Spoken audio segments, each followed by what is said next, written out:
Study পরে study area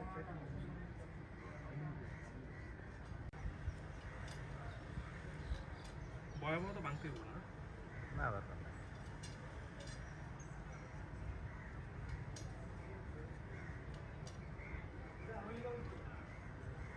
Awami League অফিসে? হ্যাঁ ভাই এটা ও আওয়ামী লীগ না না না আন্দাজে আওয়ামী লীগ অফিস লিখেন না। আচ্ছা আচ্ছা।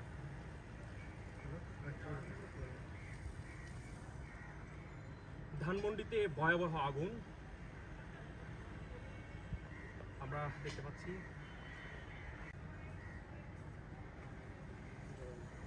দর্শক আপনারা জানেন যে সকালেও কিন্তু বঙ্গবন্ধু শেখ মুজিব মেডিকেল বিশ্ববিদ্যালয়ে কিন্তু বেশ কয়েকটি গাড়িতে আগুন দিয়েছিল।